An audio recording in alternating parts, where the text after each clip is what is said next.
तो नमस्कार, एक बार फिर से आप लोगों के सामने हाजिर है। देखिए, अब लगातार आईपीएल आगे बढ़ता जा रहा है और इस आईपीएल में अब जो मुकाबला है वो चेन्नई सुपर किंग्स और आरसीबी के बीच है। दोनों टीमें अपना पिछला मुकाबला जीत कर आ रही हैं। आरसीबी ने शानदार परफॉर्मेंस करते हुए भाई साहब केकेआर को हराया था अपने पहले मुकाबले में, और भाई साहब चेन्नई ने मुंबई को हराया था। दोनों टीमें अपना मुकाबला जीत कर आ रही हैं। शानदार परफॉर्मेंस दोनों टीमों की रही थी। बड़ी बात यह है कि दोनों टीमों की बल्लेबाजी बहुत अच्छी रही थी। अगर पिछले मुकाबले की मैं बात करूं तो आरसीबी ने शानदार 7 विकेट से हराया था केकेआर को। बहुत अच्छी बल्लेबाजी आरसीबी की तरफ से हुई थी। फिल सॉल्ट की बात करिए, विराट कोहली की बात करिए, तमाम खिलाड़ियों ने अच्छा परफॉर्मेंस किया था। गेंदबाजी बड़ी अच्छी रही थी आरसीबी की।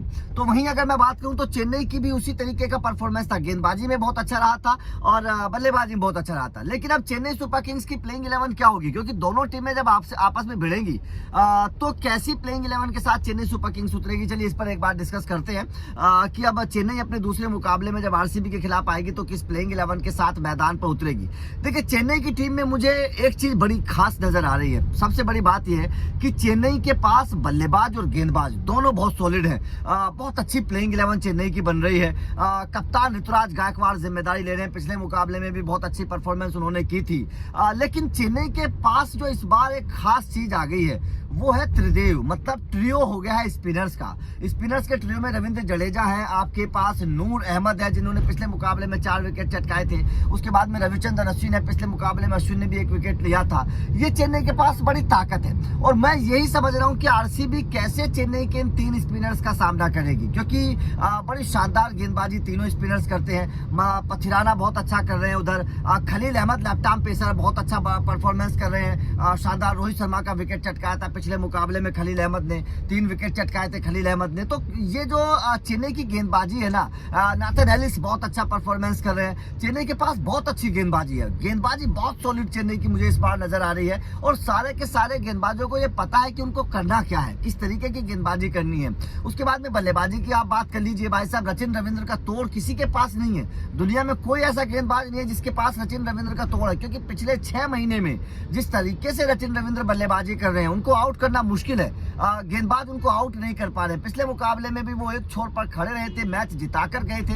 ये रचिन रविंद्र की ताकत है। उसके अलावा दूसरे छोर पर कप्तान आ गए थे। कप्तान के बीच में ऋतुराज गायकवाड़ और रचिन रविंद्र के बीच में जो पार्टनरशिप हुई थी उसने कहीं ना कहीं मुंबई को हराने में बहुत अहम योगदान निभाया था। तो ये प्लेइंग 11 जो बन रही है ना, मुझे लगता है कि शायद चेन्नई की प्लेइंग 11 में आपको कोई बदलाव नजर नहीं आएगा।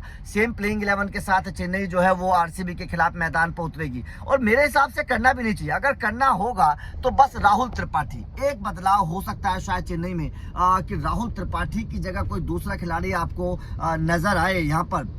अगर मैं बात करूं, क्योंकि यहाँ पर इनको बस डेविन कॉनवे को खिला सकते हैं आप, लेकिन डेविन कॉनवे ओपन करते हैं और ओपनिंग क्रम पर आपके रचिन रविंद्र ऑलरेडी है, तो वहां पर ये बदलाव शायद मुझे लगता नहीं कि चेन्नई सुपर किंग्स करने वाली है। यहाँ पर दीपक हुड्डा पिछले मैच में कुछ अच्छा नहीं कर पाए। मतलब मुझे समझ में नहीं आ रहा है कि इनके पास वैसे ऑलराउंडर्स बहुत बैठे हैं, इनके पास भारतीय ऑलराउंडर्स की पूरी फौज मौजूद है।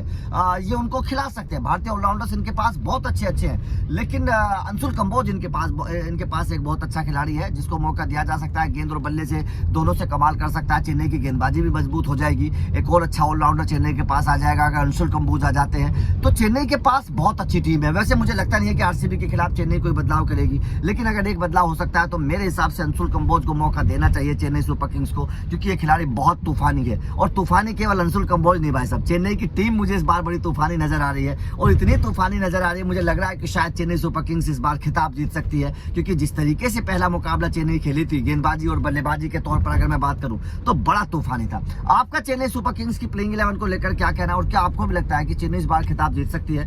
कमेंट करके बताएं। Thank you.